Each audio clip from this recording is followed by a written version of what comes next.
오늘 말씀을 통해서 경계를 정하신 하나님이라는 제목으로 함께 하나님의 말씀을 나누도록 하겠습니다. 경계를 정하신 하나님이라는 제목입니다. 우리가 쓰는 말 가운데 선을 넘는다라는 표현이 있습니다.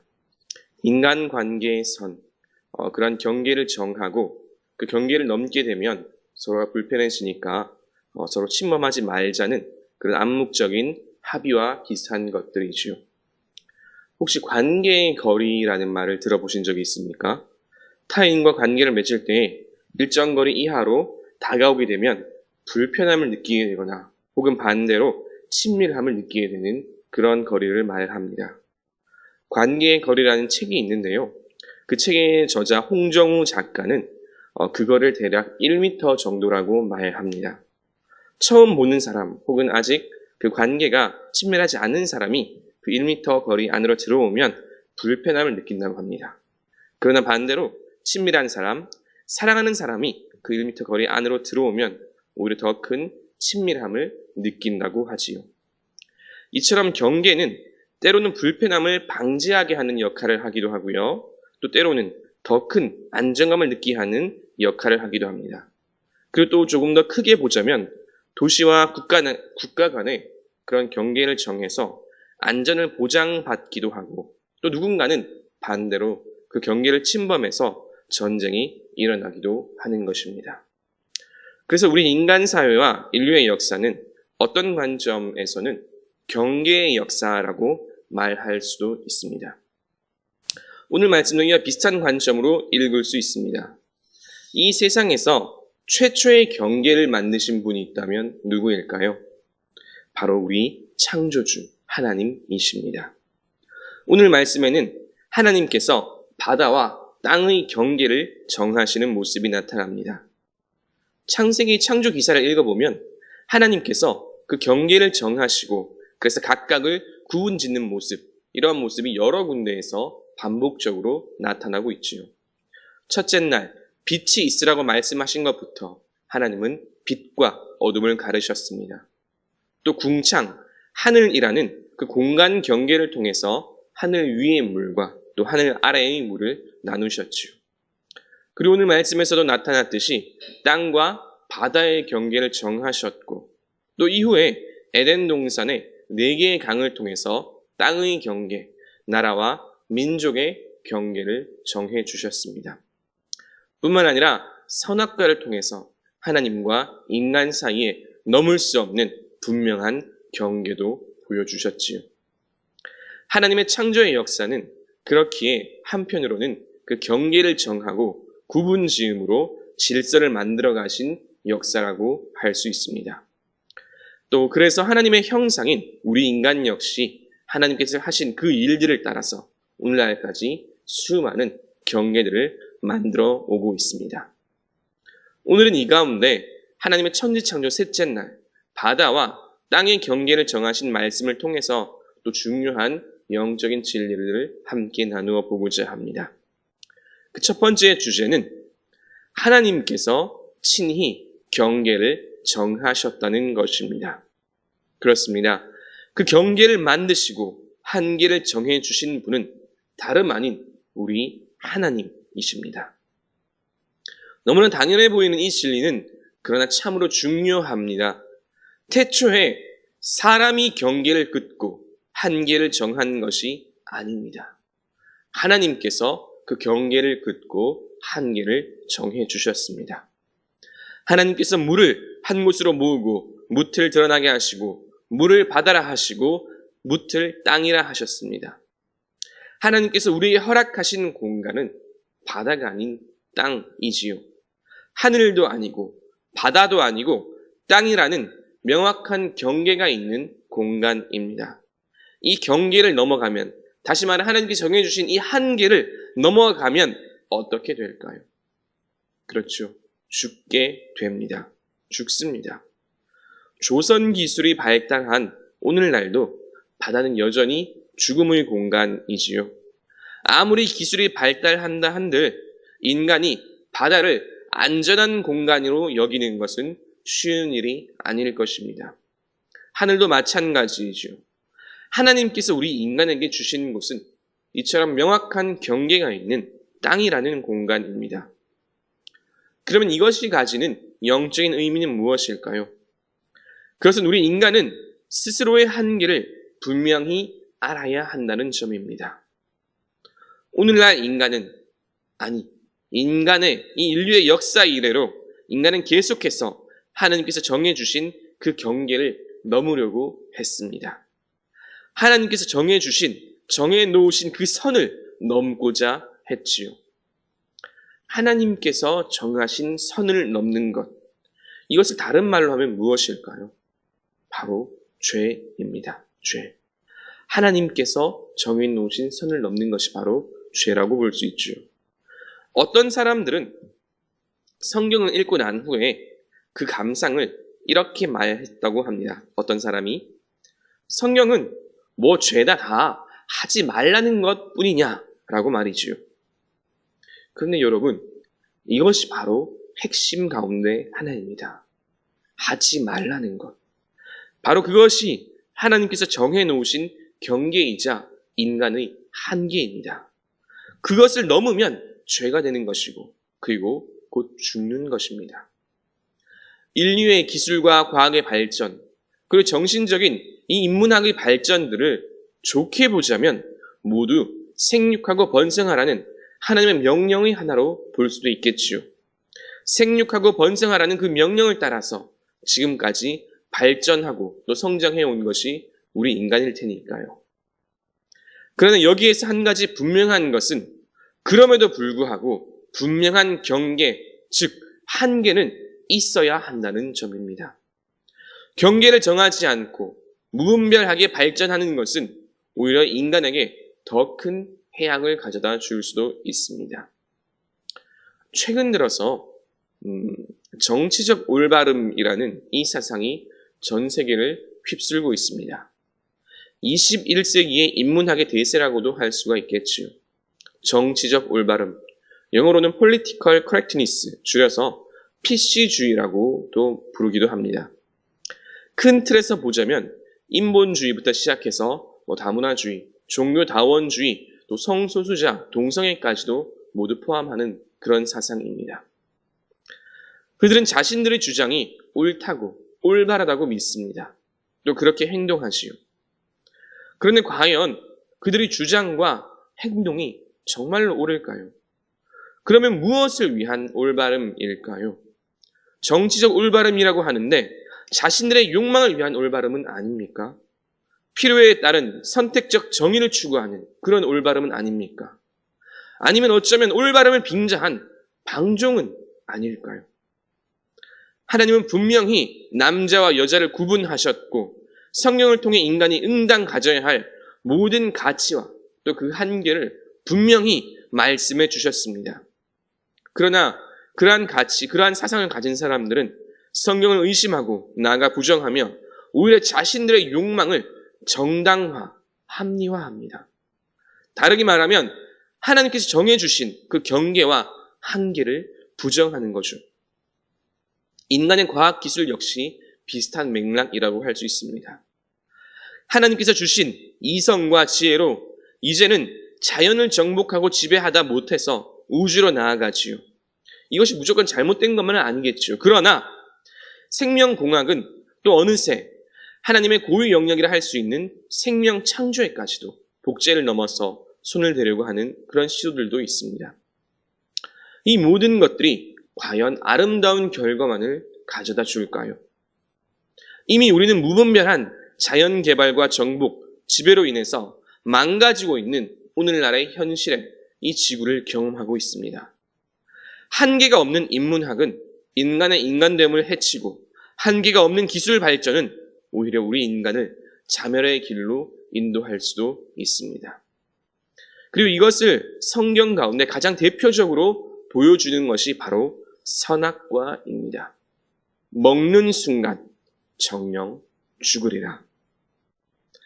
하나님께서 정해주신 그 경계, 한계를 넘는 순간 멸망하고 마는 것입니다. 그래서 하나님께서 그 경계를 정하시고 또 한계를 정해주신 것은 오히려 우리 인간의 안전과 권리를 보장해 주기 위해서입니다. 이것이 오늘 말씀의 두 번째 주제입니다. 하나님께서 경계를 정하신 것은 우리의 안전과 권리를 보호하기 위함입니다. 하나님께서 물과 묻을 나누시고 바다와 땅의 경계를 정하셨습니다. 그리고 우리 인간에게 살아갈 공간으로 땅을 허락하셨지요. 살아갈 공간으로 땅을 주셨다는 것은 다르게 말하면 땅에 대한 권리를 주신 것과도 같습니다. 하나님은 셋째 날에 물과 땅을 구분하는 것으로 그 날을 마치지 않았습니다. 구분하신 후에 땅에게 이렇게 명령하셨습니다. 하나님이 이르시되 땅은 풀과 씨 맺는 채소와 각기 종류대로 씨 가진 열매 맺는 나무를 내라 하시니 그대로 되어 땅이 풀과 각기 종류대로 씨 맺는 채소와 각기 종류대로 씨 가진 열매 맺는 나무를 내니 하나님이 보시기에 좋았더라. 아멘. 땅이 풀과 채소와 열매 맺는 나무를 낸 후에야 비로소 하나님께서 보시기에 좋았더라고 말씀하십니다. 그리고 셋째 날이 마무리가 되지요. 이것은 한편으로는 첫째 날에 빛을 만드시고 마치고 둘째 날에 궁창을 만드시고 마친 것과는 대조됩니다. 셋째 날에도 물과 묻을 구분하는 것, 즉 바다와 땅의 경계를 정하는 것으로도 마칠 수 있었겠죠. 그러나 하나님은 땅에 풀과 채소와 열매 맺는 나무까지 내는 것까지 하신 후에 셋째 날을 마치셨습니다. 이것은 우리 인간에 대한 하나님의 사랑이며 다르게 말하면 인간에 대한 권리의 보장입니다. 땅의 풀과 채소와 열매 맺는 나무를 먹을 것으로 주시며 이곳에 있는 한 하나님께서 정해주신 그 경계 안에 있는 한 생명에 대한 안전을 보장받게 하신 것입니다. 하나님께서 인간에게 하신 최고의 창조 명령은 생육하고 번성하라는 말씀이지요. 어디에서 어떻게 생육하고 번성할 수 있을까요? 바다에서 할 수 있습니까? 하늘에서 할 수 있습니까? 아니지요. 풀과 채소와 열매를 맺을 수 있는 그러한 먹을거리가 있는 바로 땅이라는 공간입니다. 그 경계를 넘어서 물로 나아가면 죽게 되지만 경계 안에 있으면 안전하고 생육하고 번성하며 살아갈 수 있는 온갖 권리를 다 보장받고 누릴 수 있습니다. 이것은 참으로 중요한 영적인 진리를 담고 있습니다. 우리가 신앙생활을 하면서 가장 많이 하는 질문 가운데 하나는 조금 전에 예로 들었었죠. 왜 이렇게 못하는 것이 맞느냐는 것입니다. 뭐 하지 말라, 술 취하지 말라, 방종하지 말라, 음란하지 말라 등등 여러 가지 수많은 부정명령이 있습니다. 다르게 말하면 수많은 행동의 제한, 한계선이 있다는 말이지요. 그런데 왜 그런 한계를 정해주셨을까요? 사람들이 이렇게나 답답하게 여기는데 그런데도 불구하고 왜 하나님은 그런 한계를 정해주셨냐는 말입니다. 그것은 우리를 어떻게 제한하거나 막기 위한 것이 아니라 오히려 우리의 생명과 안전을 보호하고 인간으로서 마땅히 누려야 할 권리를 보장해 주시기 위해서입니다. 하나님께서 정해주신 그 한계 안에 있을 때에 우리는 진정으로 안전하고 또 진정한 인간성을 회복하고 누릴 수가 있습니다. 그리고 이 진리는 마지막 세 번째 주제로 연결됩니다. 하나님께서 정해주신 모든 것은 우리에게 가장 좋은 것으로 주시기 위함입니다. 하나님께서 정해주신 모든 것은 우리에게 가장 좋은 것으로 주시기 위함입니다. 하나님은 우리 안전을 보장하고 또 주신 권리를 보장하기 위해서 경계를 정하셨습니다. 또 우리의 한계를 깨닫게 하셨지요. 다르게 말하면 이것은 하나님께서 경계를 정하시고 우리의 삶을 제한하고 한계를 만드신 이 모든 이유가 다 우리를 사랑하기 때문이라는 겁니다. 우리가 기도하시죠. 하나님, 이것 주세요. 저것 주세요. 하지만 응답받지 못하는 경우가 훨씬 더 많다고 느낍니다. 우리 기준에서 말이죠. 그리고는 말합니다. 왜 주시지 않습니까? 반문하기도 하고 소리치기도 하고 때로는 분노하기도 합니다. 그러나 아무런 보호도 없이 바다로 나아가면 죽게 된다는 사실을 우리는 반드시 기억해야 합니다. 아버지가 된 자로서, 부모 된 자로서 자녀가 아무것도 모르고 물로 나아가는데 그냥 보고만 있을 사람이 있을까요? 또 반대로 왜 이런 상황을 경험케 하였냐고 마찬가지로 울부짖고 기도하고 분노하기도 합니다. 역시나 우리 기준에서 말이지요. 그러나 역시나 다 알다시피 몸에 좋은 약은 입에 쓴 법입니다. 쓰디 쓴 그 약을 삼키고 소화시킬 때 우리는 건강해지고 또 우리의 몸이 회복될 수 있습니다. 하나님께서 주시는 모든 것은 다 우리를 위한 것임을 우리는 확신해야 합니다. 우리 오늘 말씀에 하나님께서 풀과 채소와 또 열매 맺는 나무를 내셨다고 말씀합니다. 모든 풀들이 다 향기롭기만 할까요? 모든 열매가 다 달콤하기만 할까요? 향나고 달콤한 풀과 열매가 있다면 또 반대로 가시가 있고 쓴맛이 나는 그런 나무와 풀도 있습니다. 인생의 기쁨도 인생의 고난도 모두 하나님께서 주신 것이죠. 그리고 그 모든 것은 우리의 삶을 더욱더 아름답게 하기 위해서 또 하나님 보시기에 좋았더라고 하시기 위해서 다 허락하신 것들입니다. 이제 말씀을 정리합니다. 오늘 함께 창세기의 창조기사 셋째 날 말씀을 함께 나누었습니다. 하나님은 셋째 날에 물과 뭇을 구분하시고 바다와 땅의 경계를 정하셨습니다. 그리고 땅에 풀과 채소와 열매 맺는 나무를 나게 하셨습니다. 셋째 날에 이 말씀을 통해서 알아야 할 첫 번째 주제는 경계를 정하신 분은 다름 아닌 하나님이라는 사실입니다. 하나님께서 정하셨습니다. 하나님께서 우리에게 주신 곳은 바다가 아닌 명확한 경계가 있는 땅이라는 공간입니다. 이것은 곧 우리에게도 분명한 한계가 있음을 깨닫게 합니다. 하나님께서 정해신 그 경계를 넘으면 죽습니다. 마찬가지로 말씀을 어기고 죄를 지으면 죽습니다. 그러면 오늘날 수많은 사람들이 그 경계를 넘고자 하지요. 계속해서 죄의 바다로 나아갑니다. 그러나 그 결말은 결코 아름답지 못할 것입니다. 한계를 깨닫지 못하고 무분별하게 나아가기만 하면 남는 것은 죽음뿐이며 결국 자멸하고 말 것입니다. 두 번째 주제는 그러나 그 정하신 경계 안에 있으면 안전하다는 것입니다. 안전할 뿐만 아니라 하나님께서 주신 모든 권리를 다 누리고 보장받을 수 있습니다. 한계를 정하신 것은 우리를 제한하고자 하는 것이 아니라 우리를 살리고 보호하고 주신 모든 것들을 더 잘 누리게 하기 위함입니다.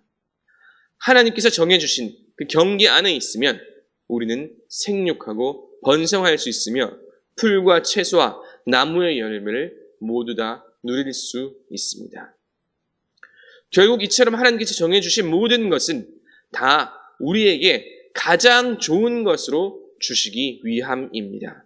그러한 하나님의 사랑이지요. 이것이 세 번째 주제였습니다. 우리는 때로 우리가 마주하는 수많은 한계와 상황들로 인해서 울부짖기도 하고 소리치기도 하고 분노하기도 합니다. 그러나 우리는 하나님께서 주신 이 모든 것들이 다 우리를 위한 것들임을 확신해야 합니다. 물로 나아가지 못하게 막는 그 하나님을 믿어야 하며 우리를 회복시키기 위해서 입에 쓴 약을 주시는 그 하나님을 믿어야 합니다. 향내나고 달콤한 풀과 그 열매도 다 하나님께서 주신 것이며 쓴맛이 나며 가시가 있는 나무도 다 하나님께서 주신 것입니다. 그 모든 것은 결국 우리의 삶을 더욱 아름답게 하며 하나님 보시기에 더욱 좋게 만들기 위한 하나님의 안배이자 하나님의 사랑임을 깨달아야 하지요. 또 이 모든 것들을 통해서 하나님의 사랑을 깨닫고 하나님께 날마다 감사하는 저와 여러분 되시길 주님의 이름으로 축원합니다. 말씀을 생각하시면서 찬송가 79장 함께 찬양 드리시겠습니다.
지저귀는 저 새소리들과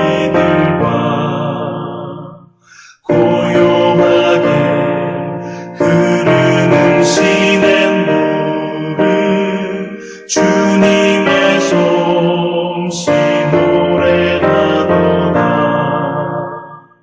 주님의 높고 위대하심을 내 영혼이 찬양하네. 주님의 높고 위대하심을 내 영혼이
이제는 우리를 구원하신 예수 그리스도의 은혜와 아버지 하나님의 그 크신 사랑과 언제나 함께 하시며 인도하시는 성령 하나님의 교통하심이 크고 위대하고 높으신 그 하나님께서 정해주신 그 경계가 하나님의 사랑임을 깨닫고 날마다 감사하며 또 하나님과 동행하고자 다짐하고 소원하는 모든 주의 자녀들과 그 삶 위에 이제로부터 영원토록 함께 하시길 간절히 축원하옵나이다.